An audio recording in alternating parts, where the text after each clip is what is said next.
country is to have an idea, if you're not going to have a Sharia, then you should have a meritocracy, people based on merit, people who can actually have a proven track record of doing good things. You need those kind of leaders. That's what we need. We don't need,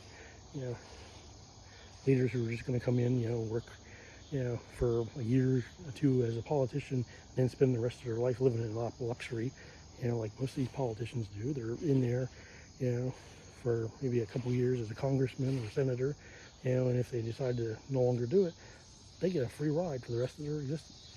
They get free health care, and whatever they were making as a senator, as a politician, they get to keep that every year for the rest of their life. That's unfair. That's seriously corrupt. So I think there should be a cap on how long you're allowed to be in office, and especially pay wise, you should make whatever the state minimum wage is for that state you're representing.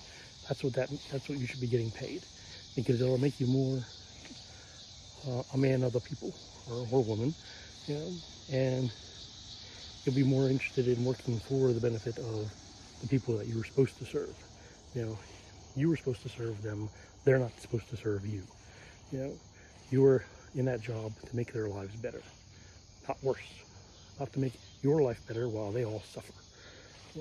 But these are just some of my ideas, I think. And I do think meritocracy would be good, since we can't have Sharia. But let me know what you think. And like I'll see you in the next video.